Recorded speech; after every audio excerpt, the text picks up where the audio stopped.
They don't come here to attack us because we're rich and we're free. They come and they attack us because we're over there. We don't need to go populist left or populist right. We don't need to embrace neo-Marxism or neo-fascism, these disastrous movements from the 20th century. Turns out the answer is pretty much our Bill of Rights, our story. Embrace freedom. That's the answer. And if the LP has a purpose, it's not to put people to sleep. It's to wake them up. We're here because we love liberty, and we're here because we hate injustice. We are here to save mankind. We are here to fight. Join us, the Libertarian Party, in perhaps the most exciting, grandest endeavor in history, the restoration of American liberty. Ideas spread, they can't stop them. An idea whose time has come cannot be stopped by any army or any government. Hello and welcome to episode 83 of Decentralized Revolution, a podcast from the Libertarian Party Mises Caucus and Mises PAC. I'm Aaron Harris and I'm your host. Throughout this COVID nightmare of the last couple of years, several countries have had it much worse than we have here in the United States, not to minimize the madness that's gone on here. But I'm sure most of you heard and continue to hear about what has gone on in Australia, which, of course, growing up, you kind of think as, well, they're English speaking and they're, from the Commonwealth, so they're probably fairly free. And in some respects, I guess that's true. But I think the virus panic, as I like to call it, has certainly revealed a lot of the totalitarian elements that are, just below the surface and now, above the surface in a lot of these so-called liberal democracies. And my guest today has been in the mix over there as a great voice speaking out against all this. Her name is Kate Fantinel, and she ran for Senate earlier this year in Western Australia, which is one of their states. So in Western Australia, she was the lead Senate candidate for the Liberal Democrat Party, which is basically their Libertarian Party, in spite of what we might think about those that set of words here in the United States. But of course, historically, liberal is a good thing, and so the Liberal Democrats are the small L Libertarian Party over there. And Kate is fairly young. And she talks about how her involvement with an interest in guns and gun rights, along with some other things, kind of got her on track to being part of the Liberal Democrat Party over there, and then stepping up to run for Senate. And she really gets into, a lot of, the tracking and the just over-the-top COVID restrictions over there. And also kind of intriguing is, just the challenges of marketing liberty to people who are used to something very different and who are in the middle of something very different, where many of them don't really see much of a problem. So we talk about the strategy of, do you try to reach everybody? Do you try to wake up the people who are maybe a little bit woken up, a little bit red-pilled? Oh, one thing I need to mention before we get into this episode, about halfway through, I had a power outage right in the middle of our afternoon chat. Kate was over here visiting in the U.S. a couple of weeks ago, and she had just gotten into New York and gave me some time, and we got about halfway into our talk, and afternoon thunderstorms in Knoxville knocked things out, so she was kind enough to link back up with me the following day to finish it. So that's why there's going to be kind of an awkward rupture in the middle there. We pick it right back up. And if you're watching on YouTube or Facebook, you see that I'm wearing different clothes and all that. So I think you're going to enjoy this talk with Kate Fantinel. Yeah, I really appreciate having you on today. Where are you? You're on a tour of the U.S. Where are you today? I'm currently in Boston, Massachusetts. I just did the Freedom Trail this morning, so rushed back to the hotel to talk to you, but it was just incredible. So I'm here appreciating your history and how you fought for your freedom, because my country, Australia, we didn't have to fight for our freedoms. And as you might have noticed, if you've been following the situation in Australia, we're giving them up quite readily to our state and federal governments with the COVID pandemic. Yeah, it's been really amazing. Right at the beginning of what I like to call the virus panic, I refuse to say that other word because it's so stupid. But the woman who cuts my hair in the place where I used to live, her husband was over in Australia for something that basically he was studying over there, was going to be over there for like a year or so, and basically got trapped over there. And then I moved here to Tennessee, so I don't know exactly what happened, but explain. So I think we always, here in America, we have kind of a cartoonish version of Australia. We think of, I apologize in advance, but it's like, you're kind of like British hillbillies. I think, you're out in the outback. And so we think of you maybe as a little more free than like, the United Kingdom or something. But boy, these last couple of years, what's going on there? So I'm from Western Australia, and not only did my country close our international border, my state closed our internal domestic border. So for 2 years, I couldn't cross over to the neighbouring state of South Australia, where I'm originally from, to visit my family. Every time there was one case of COVID in another state, we weren't allowed to travel out of my state into the neighbouring state. So we do actually have the right to freedom of travel around our country in our constitution.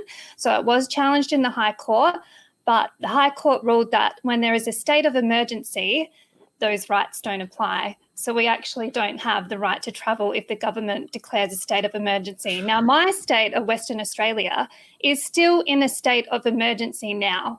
Even though the border is open, even though we are letting people in and out, even though we're having 90,000 people at our footy games on the weekend, we are still in a state of emergency. And this means that the police can enter our house without a warrant at any time, and that the government still has those powers over the people. So how did that happen? Was there any indication that were the seeds of that evident before March 2020? As someone who loves liberty, well, let's back up a second. Were you kind of liberty leaning before this, or did this radicalize you? And were you surprised that Australia's reaction was as bad as it has been? Well, I had the honour of working for Australia's first Libertarian senator, former Senator David Leyonhjelm. So I was radicalised long before the pandemic, but the topic that actually got me into libertarianism was firearms and guns. I'm a proud sporting shooter, a pistol shooter. I grew up in regional Australia.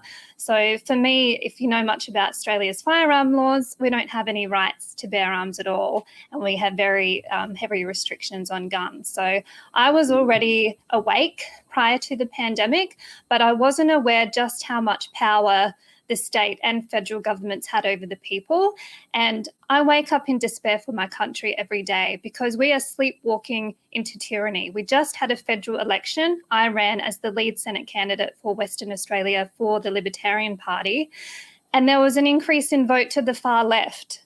So Australia, Canada, New Zealand, these proud liberal democracies that, like you said at the start, were founded on freedom, and you think that we're free, we're actually not. And we are giving up our freedoms every day to the government. And being in your country and doing things like the Freedom Trail makes me appreciate just how much you guys fought for what you have today. Yeah. So even though like I'm 46, and like the country that we live in now is not the country I grew up in. And I don't say that for like just nostalgia reasons, like, hey, I like the music better back then, but like the sort of the culture of, how people relate to the government has changed so much. Like I remember telling someone, it was a younger woman, we were waiting outside. It was the early days. I think it was like April of 2020. And I forget, well, it's unimportant where we were, but this business was basically, you could only like go in one at a time. Right. And so you had to wear a mask, all this stuff. And so they were explaining this and saying, I have to wait out in line, and it was brutally cold. And I said to this girl, I was like, man, if this happened in the country I grew up in, we would tell these people to go F themselves. Like, it's like, we just wouldn't stand for this, but now we do. So like, what is it? Seems like culturally that those of us who love liberty, like I knew it was bad, but like the last 2 years, 2.5 years is like, I didn't know it was this bad. I didn't, like, you're saying that your constituency went farther left. Like how can that, it's such a, I don't even have a question. I'm so dumbfounded by that. I think our politicians have been very successful in pushing the fear message. So even this morning in the news, the Premier of Western Australia was saying that he wants to bring back mask mandates for the population. Now, Australia is 95% vaccinated, double jabbed. In my state, 75% of the workforce were mandated to have 3 injections, not just 2, 3. So people quit their jobs over it. I quit my job over it because I refused to get something and give up my medical autonomy. But people did it. And even at a time with vaccine passports, all the businesses, gyms, coffee shops, cafes, pubs, they were all required to enforce vaccination passports for 3 injections. So we had medical segregation was rife in my state, and people played on the fears. People saw those images of people dropping dead in the street in China, and we legitimately got scared. So I woke up to it about a couple of months in, and I thought, hang on, this is going a bit too far. And then the survival rate, 0.01% of people have died in Australia from this, and that's not mentioning their underlying conditions. So it's scary. I wake up in despair for my country because we didn't have to fight for our freedoms, and we're turning to the government to save us from something that we don't actually need to be saved from. Yeah. Is there, well, the general population seems to either be going along with it or even, going further into authoritarianism. Like, is there, as someone, tell us about the libertarian-ish party there, and is there a sliver of people who are kind of getting red-pilled, and what is red-pilling them? Are they afraid to become politically active? What signs of hope do libertarians and other libertarian-adjacent people have right now in Australia? So my party, the Liberal Democrats, which is the Libertarian Party of Australia, we did see an increase in membership and people getting involved in our party because of the COVID pandemic. So we're the biggest that we've ever been. We did achieve in my Senate race the highest result in a decade. So I did pick up quite a few people who were sick of the authoritarianism and the government overreach in our lives. So there is hope. Federally, the system is a bit different, and it's harder for minor parties like mine to get elected. State, it's a lot easier. So we've got a state election in March 2025. So I'm looking to that. And if my party wants me to run, I will. But the next 2.5 years, because it's 2.5 years till the state and federal election now, I don't know what's going to happen. People seem to be willing to give up their rights, this whole we're all in it together. It's been 2.5 years. Yeah. Like, I'm in America walking around and everyone's, if they want to wear a mask, wear a mask. If you want to line up for a booster, line up for a booster. We're not given that choice in Australia. It's forced on us, and people abide because they think the government is trying to look after them. Yeah. Is there, have you been deplatformed, harassed? Have the authorities kind of come after people who speak out against this? I know I've heard some horror stories out of Canada. We had Tim Moen from the Libertarian Party Canada on. We saw what happened to the truckers, that people who gave, $20 to the truckers, all of a sudden they're having local cops check them out. And, it's like, so has it gone that far? And what have you had to do to get the message out and even get a seat at the table to talk about things at all? Are you able to, or is it all online, or how is it working? So we did have freedom rallies or freedom protests in Australia, so I spoke at them quite regularly. I was painted in the media as a far-right gun nut because I was campaigning on firearm rights as well for my election. So COVID pandemic overreaction and gun rights were the two issues I took to the election, because there are actually a lot of shooters in Australia and in my state of WA. So the media wasn't very friendly to me, calling me far-right, and I wanted an NRA-style Australian culture. So the media isn't very friendly to our kind of parties. They call us anti-vax, even though we're pro-choice. It's been quite hard to get the message out. So I focus more on going out into the communities and doing podcasts like this. Like, the power of social media has really helped get the message out, but there's still a lot of work to do. Is there generational differences?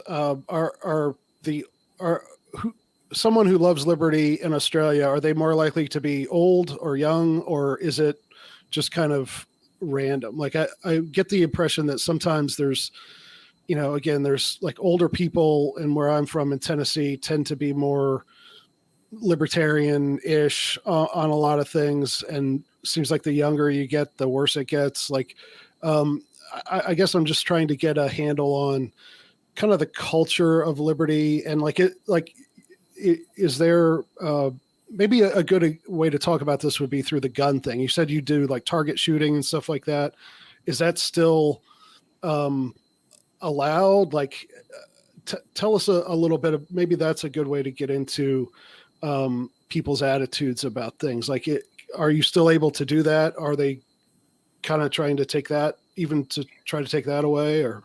Yes. So in my state, the police minister who's in charge of the firearms legislation actually gave the media a list of the locations of licensed firearm owners, who then printed on the front page of the paper a map of all the locations of where licensed firearm owners lived. So it was basically a shopping list for criminals. We've had thefts, we've had home invasions, people's guns have been stolen because of this. And this was all under the guise of community safety, and there was too many guns in society.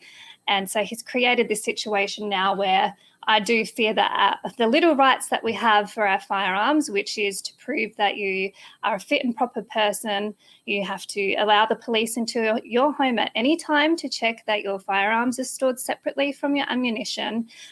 If you have a speeding fine, they can take your license away from you. So it's already hard enough to be a licensed firearm owner in Australia, and they are going to make it harder. In terms of the demographics for the libertarian movement, it is a mixed bag. My number 2 on the Senate ticket was a doctor in his 70s, so that's an example. But we also had a lot of younger people, I'm proud to say, who woke up to the far left movement based on economics. So the high tax, the high spending and inflation, they realised that, hang on, we've already got $1 trillion debt in Australia, which I know isn't as much compared to you, but it is big for a country our size. Inflation's 7.6%. So there are people, thankfully, in the younger age group who are waking up to the far left. So I would imagine that the economy there, is it kind of tied to the general American, Western European? Because I would think with their banking and all that is kind of in that same sphere. So you guys are seeing the same thing, inflation. Did you guys have a recession too around 2008, 2010? Yes, we did. Yes. Okay, so you're kind of we're all on the same trajectory here, which I think is pretty bad. And like, even here over the last year or two, they're blaming everything on Putin. The fact that I think there's periodic baby formula shortages, and that gas is twice what it was a few months ago, and all this stuff. Like I think that's one thing as libertarians that we have an opportunity on, because I think a lot of people on the cultural stuff, like, hey, I'm a libertarian, I don't care what you do, but like the leftist cultural thing now is not tolerance, it's we have to subsidize and approve of everything. Whereas I'm willing to tolerate a lot, but I'm not willing to say I agree with something or to pay for, gender reassignment surgery for 6-year-olds or whatever. I should say sex reassignment, but But I think that one thing that even people who I think generally they want to be thought of as good people, so they go along with some of the cultural stuff, they shake their heads. But I think that the economic thing is going to be a wedge where we can get in there, and we're the libertarians who, know what Ron Paul and Ludwig von Mises say about a boom and bust. We have the answer. We know why this is happening, what's going to happen, why it's going to happen. And I think this is a great opportunity for everyone. And I hope that you're able to do the same thing, to say, hey, this is not just an accident. Well, you're in New York now. Power went out on us yesterday. We're back. And right when the power went out, I was talking about the economic issues, and kind of it looks like, inflation is really bad here. It's really bad back home in Australia for you. And we libertarians, we know why that is, and we've been saying it. And so I really think this is our moment on the economy, because people are going to want to listen, because they want to know why this is happening. And as it gets worse, they're going to want to know even more. That's right. So in Australia, we're approaching $1 trillion debt, which I know doesn't sound like much compared to yours, but for a country our size, it is quite eye-watering. Our government, who was recently elected at a federal level, has also just brought back in the COVID payments. So if you catch COVID, you can stay at home for 7 days, and the taxpayer will pay for you even more so than you earn at work for some people. So we're still doing that in Australia, despite all this warning signs showing that the economy is heading for dangerous waters. So you're right, now is the time to talk to people about the cost of living and how government is not the answer. In fact, government is causing most of the problems. So, you mentioned the federal election over there that just happened, and you played a part in that. So talk about why you decided to run, and how your campaign went. What did you hear from people as you campaigned? Well, like I mentioned, I've been awake or a libertarian for 6-7 years now. I did work for Australia's first libertarian senator. So it wasn't COVID that woke me up. It was the issue of firearms and gun rights in Australia. So that's what I campaigned on. But the thing that compelled me to run was the vaccine mandates and the restrictions that were put on the people in my state of Western Australia. So people were losing their jobs because they didn't want to have 3 injections. They weren't given a choice. It was a mandate, government mandate across all businesses. So private businesses weren't allowed to decide. The vaccine passports, seeing medical segregation in my society, where people were locked out of participating in normal Australian society events like barbecues at the park, those kind of things. So for me, I needed to stand up and be a voice for the people who were being shunned by society and who were being labelled far right or anti-vax. There wasn't a lot of those people that I spoke to out and about in the community. They just wanted their own decision to be respected, but the government took that away from them. So I campaigned heavily on gun rights and overreaction to COVID. What type of stories did you hear out there? I mean, there must have been people having the courage to stand up against this, and whether it's people who didn't comply with the mandate and their lives were knocked off track, or people who were maybe put out really by the lockdowns and stuff like that. You must have heard some pretty must have gotten angry at some of the stuff you heard, I would think. Some of it was quite harrowing. So people were recording reactions to vaccines, and they would go to their doctor and they were saying they had those reactions, those severe reactions. And one person I spoke to was a maths teacher. So he was mandated to have 3 injections. He suffered badly from the first. The doctors wouldn't give him an exemption for the second. So he took the second one, and now he has constant migraines. He refused to take the 3rd injection, so he got fired. That's one example. Another example, all people who migrated to Australia is a migrant country. They weren't allowed to go back to see their families in another country, like in Europe, even if they were going to sign a piece of paper saying, I will never come to Australia again, let me out of this country because my parents are dying.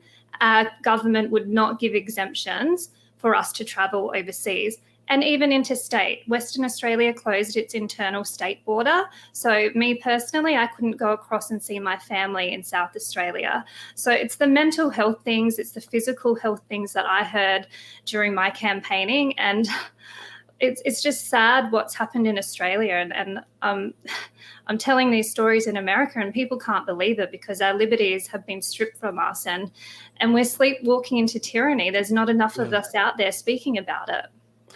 Yeah, it's almost, I almost feel bad now because I think I kind of made a joke. There was a joke going around that like Australia went back to its roots as like a prison colony. But like now that I'm like, oh, wait, yeah, there were real people affected by that. And it is just amazing how people, you know, I heard Zuby's podcast the other day. He had someone on talking about mass formation psychosis. And just how that affects how people perceive crises, and that even though they see these things happening, they see this math teacher gets sick, they see businesses close down, they see people who are separated from loved ones when they die, but they just write it off and like, why are you being selfish? We have a virus to beat, and that's what's really amazed me about this whole thing. Well, we did let some people back into Australia, but we had capacity on how many people could return. So even if you were an Australian citizen, you had to join a wait list of flights to get back into the country.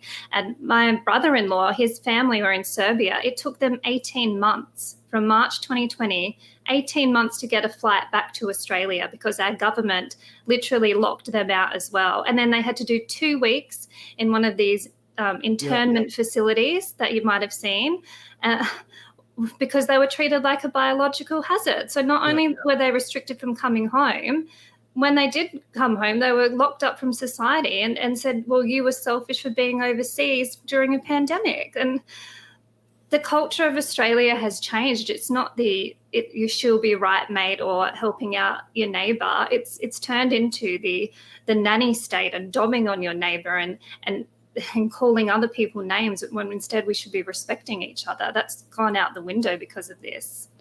Yeah, that you're exactly right. And you even see, and you know, Twitter is great things happen there, but there's a lot of horrible stuff that happens, and you really see the worst of people piling on. There was so in America right now, there's one Major League Baseball team that is in Canada, in Toronto, right? And so every time a team goes to Toronto, any players on the team that haven't taken the whatever Trudeau says they have to take, they have to stay behind, and so they get to call up players from the minor leagues. And every time this happens, you know, I follow all baseball accounts on Twitter. There is they post okay, these 3 players can't go to Toronto, and then just like the hate that like, oh, these. Oh, what a stupid redneck this player is, or just the unhinged stuff that, you know, the complete lack of empathy. Like, for example, I have a close family member who has like potentially deadly food allergies, right? And so for that reason, taking a vaccine of something that you don't really know how your body's going to react to it is quite literally possibly a life or death thing. And I've even seen people, you know, on social media talking about, you know, there shouldn't be an exception even for that. And to me, like that gets me, Michael Malice talks about the black pill versus white pill. Like, are we optimistic or pessimistic? And I'm naturally a very black pilled person, but it's almost that the vitriolic, unhinged nature of all this actually in a weird way kind of white pills me, because I'm like, humanity can't be that bad. And maybe some people are, but the rest of us, I think, are going to. It may take a while and it may not happen overnight, but I really think that that's why we have to keep doing what we're doing, because ultimately I have to think in the long term that we can beat some of that stuff back. Yes. Well, in Australia, we had a case where a football player went out surfing during the lockdown. So surfing out in the ocean by himself, enjoying the great outdoors, something that we're encouraged to do as part of mental health and physical health. And he was called selfish for doing that activity during the lockdown. So you're right, the attitudes have changed. And even religious exemptions. I've had a lot of people who are religious, animal rights people who don't want to get it because it was tested on animals. They weren't given exemptions either. So it was just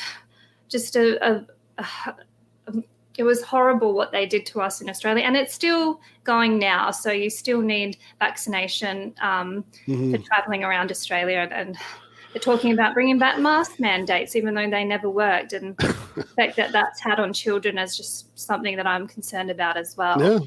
Yeah. I mean, it's the whole, not being able to see another person's face. Like, it affected my mood, right? And I can only imagine for a little kid, who's 5 or who's 5 months, that, and it is like, I don't know. I have this theory, and I don't know if I've mentioned it on the podcast before, but like people, and my wife's tired of hearing me say this, but like, and I'm half joking, but I'm half not, like everything feels like this is a prequel to the Matrix, right? They're trying to hook us up to the pods. They want us, so we have to plug our cars in at home. They want us watching, Netflix and ordering food from the food delivery service. They want us working on Zoom.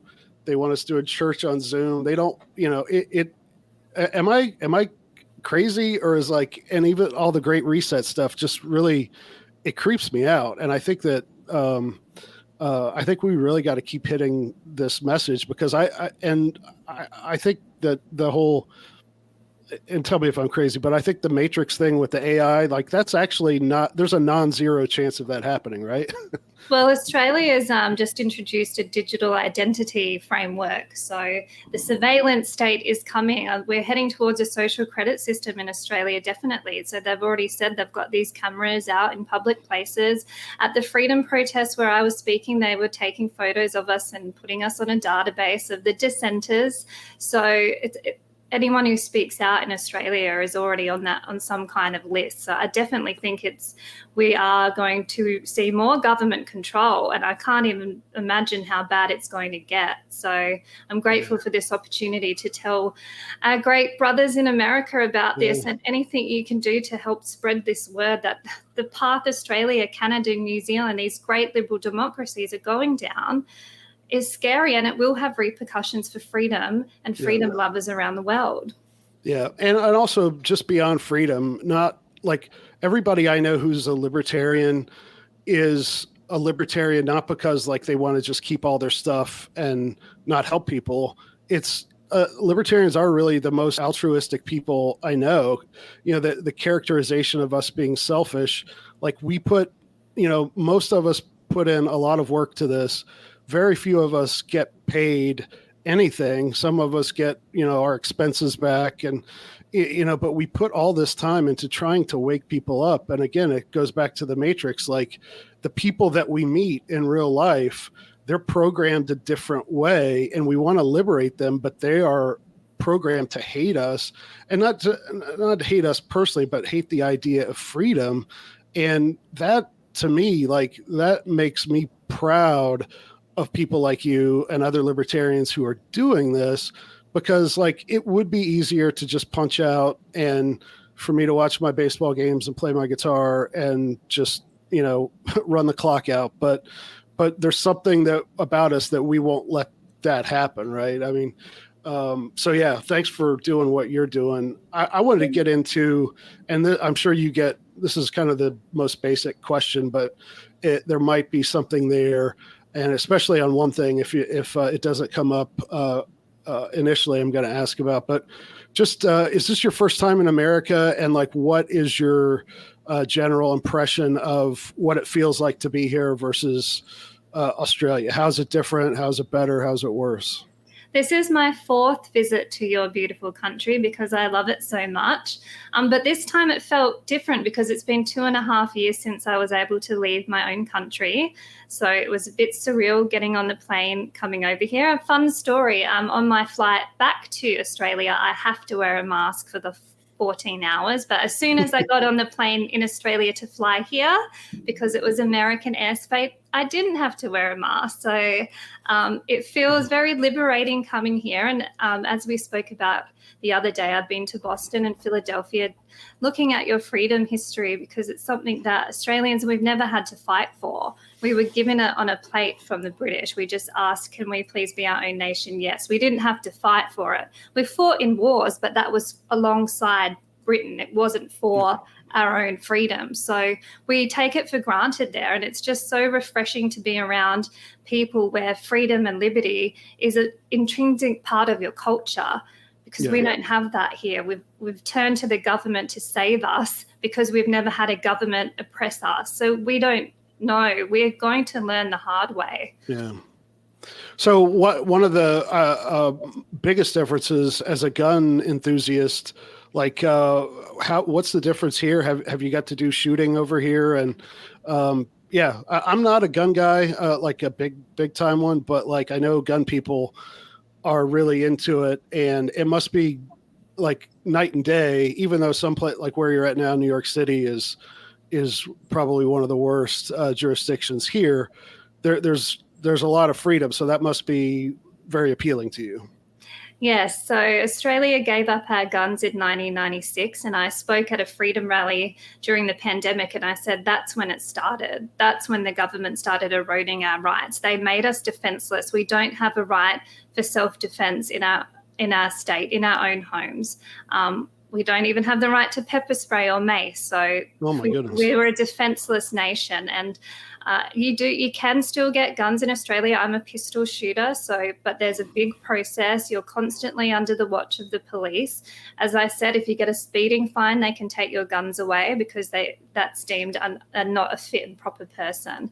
So for me, firearms is something that I grew up around, and that's what actually made me a libertarian, because I see it as a symbol of freedom. It's the equalizer in any defense situation. So, but again, Australia has a culture of giving up our powers to the government because we've never seen them do anything bad to us. So the history, the future for Australia is going to be interesting to watch. Yeah. So what does... and I'm sorry for jumping to the most obvious example, but like as a young woman, like how, like to defend yourself, like not even pepper spray, like what do they tell people to do? Like how are you supposed to walk around at night in Sydney or wherever, right? I mean, so their advice is to call the police, or in some states it's equal force. So if someone punched me, I could punch them, but obviously a big bulky gentleman punching me is not going to, me punching them back isn't going to do much. So but Australians seem to think, some of us don't like it, and some of us think, if you're going to get in those situations, and that's for your problem kind of thing. But it's scary to think that we are a nation of defenseless citizens, but that's what we are. That's no exaggeration. Yeah.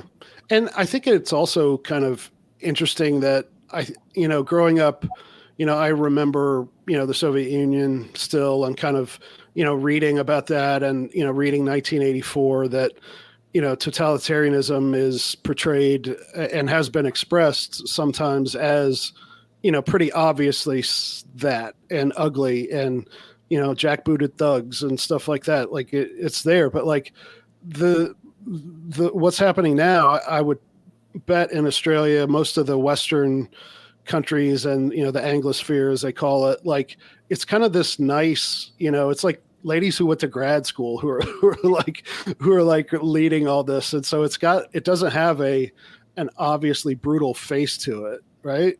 Yeah, I agree. In Australia, the people or the communities that are most awake about this is those who migrated from Eastern European countries, or even countries like my background, Italian Irish. So my grandfather fled fascism. So that culture, those migrants in Australia, they're the ones saying, hang on, what powers are we giving the government? Because we didn't come to Australia to live under what we fled from. So those communities are quite outspoken about the freedoms that we're giving up. So what I always like to kind of get recommendations from people because I there's so much stuff out there that I don't know about. But who like as far as content creators, like other podcasters, writers, either in the liberty space or the gun space, like who's out there doing good work, whether it's here or Australia or somewhere else? So Australia, the Libertarian Party has its own streaming show once a week called Liberty Chat. So that's something that we use quite heavily during the election campaign to communicate directly with people, because the mainstream media didn't really give us much coverage apart from calling us extremists, or for me, they called me a far-right gun nut. So we use that kind of platform. I regularly appear on different podcasts in Australia that are interested in these kind of topics. But it's really hard because, like I said, mainstream media doesn't give us a voice. So it's all the social medias and the underground communities that are talking about it. So who do you like to listen to in the politics space? I prefer to read. So I'm on Twitter quite a lot, and I read a lot of articles coming out of the think tanks like Cato and FEE and those like Adam Smith Institute. So I'm more of a reader. I do listen to the Adam Smith Institute podcast, which comes out of the UK, because I find a lot of their news interesting. But yeah. Okay. Yeah. Have you checked out Mises.org, which is the Mises Institute, which is different from the caucus? But yes, yeah. I've read some of their stuff as well. Yeah. You gotta surf over there every week or so to see what they have. Let's see. Is there anything else that you've noticed about America that's different that you like or don't like? I like the fact that people seem to take their individual responsibility for what they do in public. So, for example, as I said before, my state is talking about bringing back mask mandates and mandating the fourth booster. Here, it seems to me like I've been walking around and some people are wearing masks and some people aren't. That's fine. That's actually how it should be. Mm-hmm. In Australia, there are people banging the table saying, bring back the mask mandate, because, again, they turn to the government as the solution instead of their self as the individual. So I really appreciate the individuality of the people of America. And I wish that I could bring that back to Australia and get them to say, instead of turning to the government to fix your problem, why don't you look and say, what can I do first? Or what can my community do first before you go to the government? That should be your very last resort, not your first resort. Yeah. So is one of our big projects here with the Mises Caucus is, decentralization, trying to get, we've given several $1,000s, I think more than 100,000 over the last couple of years to local candidates, and we're going to be able to do more of that. And so we want to get local candidates on city councils and stuff like that, and encourage ballot issues. Like one of the ones we helped a couple of years ago was called Decriminalize Denver, where they decriminalized, mushrooms, psychedelic mushrooms in Denver. And I think then later they did it in the whole state. But in the federal law, those things are still illegal. So what we're trying to do is encourage local governments, and maybe state governments might get it into their head if they see it happening at the local level, to basically what's called nullification. Like, we're just not going to enforce that federal law. We're not going to help the FBI or the ATF investigate this. Is there what type of federal system do you have in Australia? Is everything come out of what's Canberra? That's the capital, like everything they say goes, or is there some autonomy? And is there anything maybe that your party could do to encourage that decentralization and getting these governments to maybe work against each other instead of all doing the same thing? Yeah, so the state governments actually have a lot of the powers and responsibilities, more so than the federal government. So for me, running at a federal level was more about getting the message out and having that different voice, because there wasn't anyone, and giving someone that they could vote for, because a lot of people fed up with the two major parties, which are the equivalent of your Democrats and Republicans. So Labor and Liberal are the Australian versions of that. So that's why I ran. But state governments, as we found out during the pandemic, have so much power. So there's still a state of emergency in Western Australia, which gives police the right to enter your home without a warrant, because that's part of the pandemic. So the emergency pandemic powers are still in place, even though the border is completely open federally and domestically. So the state governments seem to be where you can make the most change. And we have had state representation in Western Australia, and we have 2 representatives in Victoria at the moment, which was also badly hit by the pandemic in terms of tyranny. But there is, we do contest local council elections. We've got a state election coming up in Victoria and then New South Wales in the next year. So we do help each other out. The Libertarian Party is small in Australia, but we are growing, which is good. It's just, can we grow fast enough, or do we have to watch what happens before we get more people to come along with us? Yeah. Is Western Australia more libertarian than other states over there? Western Australia is probably like your California. So it's more socialist. It's more, it's not very free at all. Are there any regions that are more like the Texas or Florida or Tennessee, comparatively freer in Australia? They were all pretty bad at one stage. At the moment, New South Wales is the most liberal in terms of free. But Australia, I think there was a competition at one stage to see who could be the worst state in terms of tyranny. We had the premiers or the governors, as you would call them, saying things like, if you don't get vaccinated, you want your grandma to die. That's the rhetoric that was being used by these people who are meant to be our leaders. Yeah. So. Yeah, the midwits who presume to rule over us, right? The real original line there. So, I wish you guys nothing but the best of luck, and anything we can do to help. Legally speaking, I don't know, we can't give money obviously or anything like that because FEC and all that. But we'd love to have you.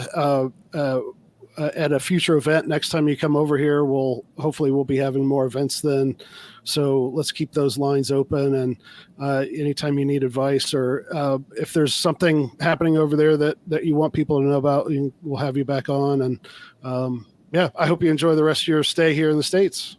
Thank you, and thanks for having me on your show. I appreciate it. And there you have it. I'd like to thank Kate Fantinel for her time and wisdom, and for making time to talk to me on her trip over here to the U.S. Info about her, links where you can connect with her, are on the show notes page, decentralizedrevolution.com/83. Thanks to Dave vs. Goliath for all the music you hear on Decentralized Revolution. And of course, thanks to everyone who subscribes to our email list and gives to Mises PAC. You can do that by going to takehumanaction.com. And thanks to everyone who shares, rates, reviews, and subscribes to Decentralized Revolution. Thanks for listening, and we'll see you next time.